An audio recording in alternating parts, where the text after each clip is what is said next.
Tram 2551 overturned in November 2016 after travelling at 3 times the speed limit on a corner just before Sandiland Station in South London.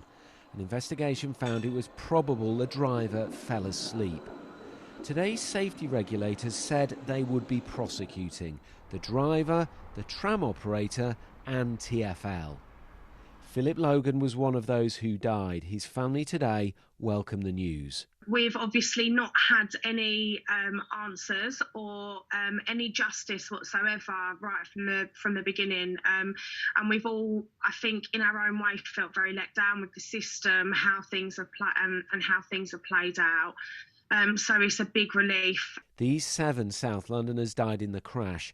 61 were injured, 19 seriously. In a statement, the Office for Rail and Road today said, "Following a detailed and thorough investigation, we've taken the decision to prosecute. It is now for the court to consider if any health and safety law has been breached." An inquest found previously that the deaths were accidental, but the families have many questions still. Why were previous speeding incidents not acted on?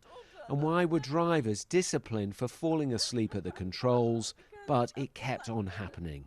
It's been 5.5 years of torment, torture almost, and such a difficult 5.5 years. And it seemed that when the anniversary was coming around, we seemed to always get, more bad news on top. And obviously, hopefully this anniversary isn't going to be the same.